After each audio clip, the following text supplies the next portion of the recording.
Hey guys, welcome to my channel. My name is Zach, and today I'm going to show you how to record music at your very own home. I'm going to talk about all the gear that you'll need to get started, how to set it up and get going. Then I'm going to go over a pros and cons list of a home recording studio versus a professional recording studio. If you're into this kind of thing, make sure to like and subscribe so you don't miss out on any of my future content. Let's go.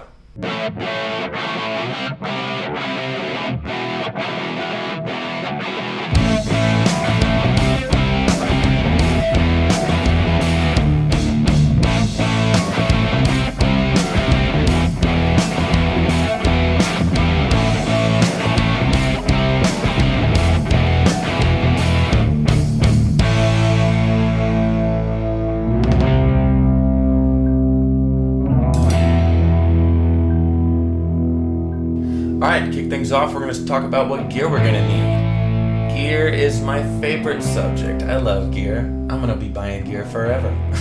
Sorry, baby. Alright, to start things off, you're obviously going to need a computer. You're going to want a computer with a lot of RAM. The more RAM you have, the more tracks and instruments you can record without bogging down your DSP or crashing your computer later. These softwares use a lot of your computer's engine, and so you need one that's really going to help take care of all that. I use a MacBook Pro. It's got plenty of RAM. It gets the job done great. Next, we're going to talk about a monitor.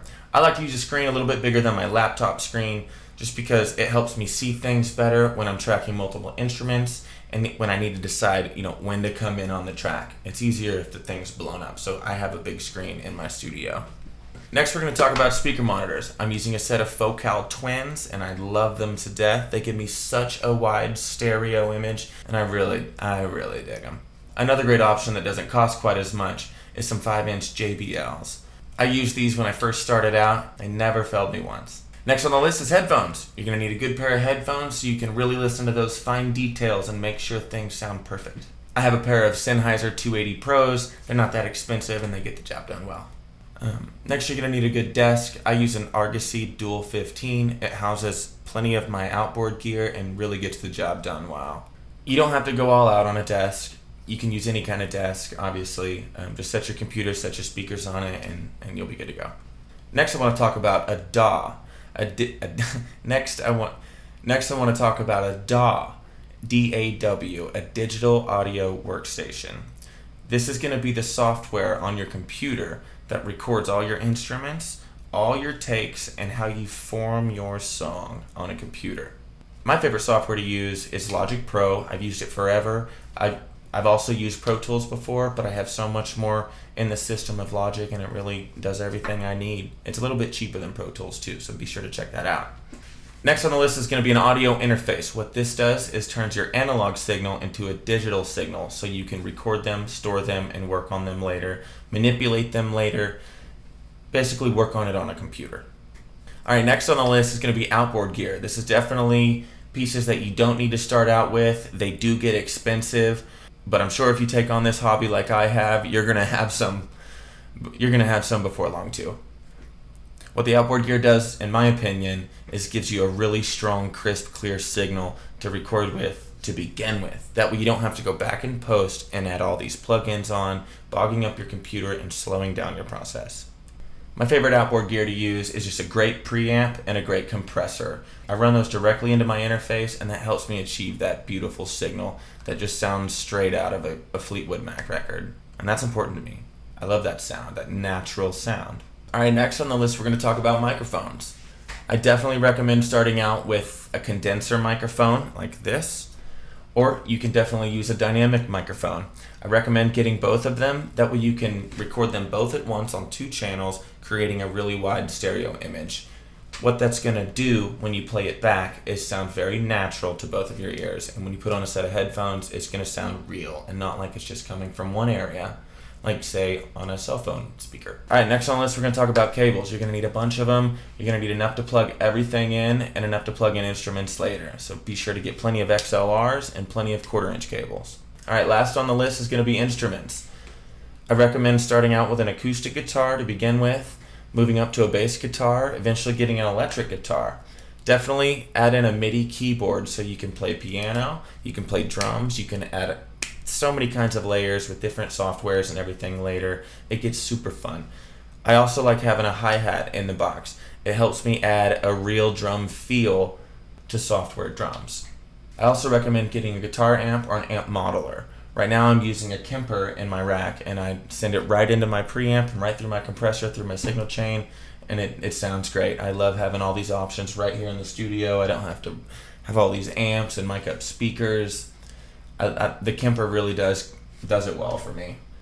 I think the Kemper's a great option for a home studio because you can get so many profiles that sound just like the real thing.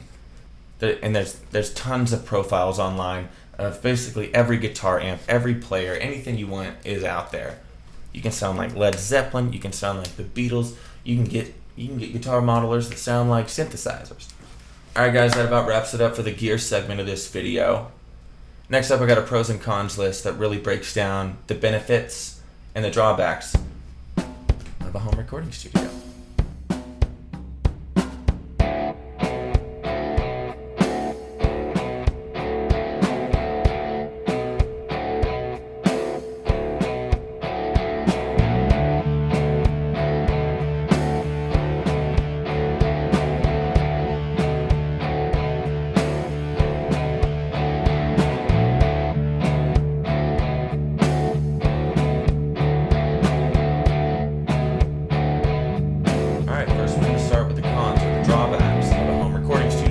One of the drawbacks is definitely price. Depending on what gear you get, it definitely gets pricey and it adds up fast. Another thing is going to be space.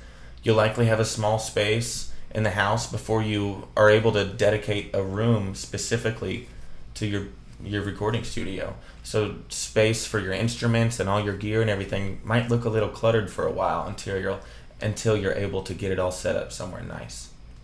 If you live in an apartment, you're going to get sound complaints. Sound complaints suck. Your neighbors probably don't like music as much as you do, so you're just going to have to learn to be quiet while making sound. I never understood how to do this. Next on the cons list is going to be interruptions. Family interruptions are just going to happen. Other people live at your house. They're going to walk in during your takes, and it might aggravate you at first, but you're just going to get used to it happening, and you'll be used to taking takes over and over and over. Family interruptions are just going to happen. They don't know if you're recording or if you're just hanging out in your studio, so interruptions are just going to happen. Next, I want to talk about quality. Let's be honest. Professional recording studios are made for recording music and recording it perfectly.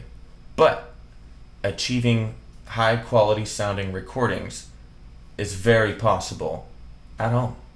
It just may take a little time learning everything you need to know to make everything sound great. But that's the fun part, for me at least. Alright, now I want to talk about the benefits of having a home recording studio. Let's talk about price. Even though it's a chunk of change to begin with, in the long run, you're going to be saving loads of money compared to the time you'd be spending in a professional studio. Professional recording studio rates are like $200 an hour, and that's just ridiculous. Let's be honest. If you're a beginner, that's just not a very good option to go with. All right, next on the list, we're going to talk about time. Being able to spend as much time as you can with your instruments making your song is crucial to coming out with good recordings. I've been in professional recording studios and I've felt rushed. I would kind of botch my takes. I would kind of be forgetting and trying to remember, what did I do that time? And I should be kind of rushing, and all that would end up translating on the tracks later. And every time I would listen to that song later, I'd be like, oh man, I remember that feeling. I wish I would have done this. And so I really think having a home recording studio eliminates that kind of pressure and just lets you take care of your music how you want at home, in the privacy of your own home, and that kind of leads me into comfortability. Being at home in your own space is like the secret sauce to loving your final products. Being able to try new things and just mess up and restart as many times as you want is just a great luxury to have. Next, I want to talk about inspiration. When you're at home, you're relaxed. Inspiration is able to flow so much easier than if you were in one of these expensive places, nervous to knock something over, or maybe there's some cool person down the hallway walking by, or maybe you don't know. Maybe you're curious of what's going on because the place is just somewhere you've never been. When it comes to inspiration, I think being able to focus and relax at home, I think having a home recording studio is the perfect place for that. The next benefit is you have total freedom. You can literally do whatever you want in your home studio. You wake up and have a sound in your head, get in there and lay it down, record it, come back to it later. At least you have it, and it's not just on your iPhone recording. You have an actual idea of a song going on. This leads to you being able to write so many more songs over the course of time due to the proximity of your home recording studio being in your house. Next, I want to talk about privacy. Imagine locking the door on a Saturday night, setting this setting just to really get your creative juices flowing. Light a candle, put on a robe, truly enter your creative space in your little zone of your recording studio where no one's around. You have the freedom to do whatever you want musically when you have a home recording studio. The freedom to do whatever you want musically in a flow state is truly my favorite way to spend my time. Alright guys, that wraps up the pros and cons. Check out this jam.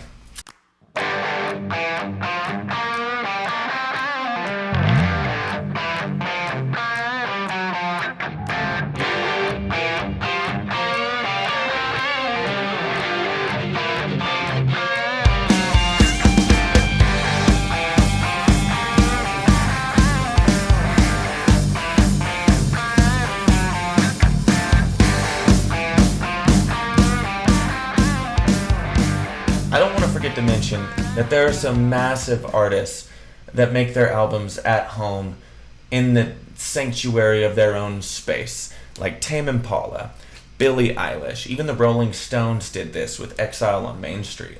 As a songwriter, I wake up every day and naturally start thinking music.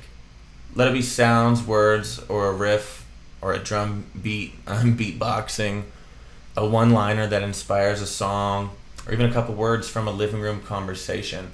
Having a studio at home is really my sanctuary, and I don't know what I would do without it. Being able to take those moments of life directly into your music is a blessing. It's such a gift.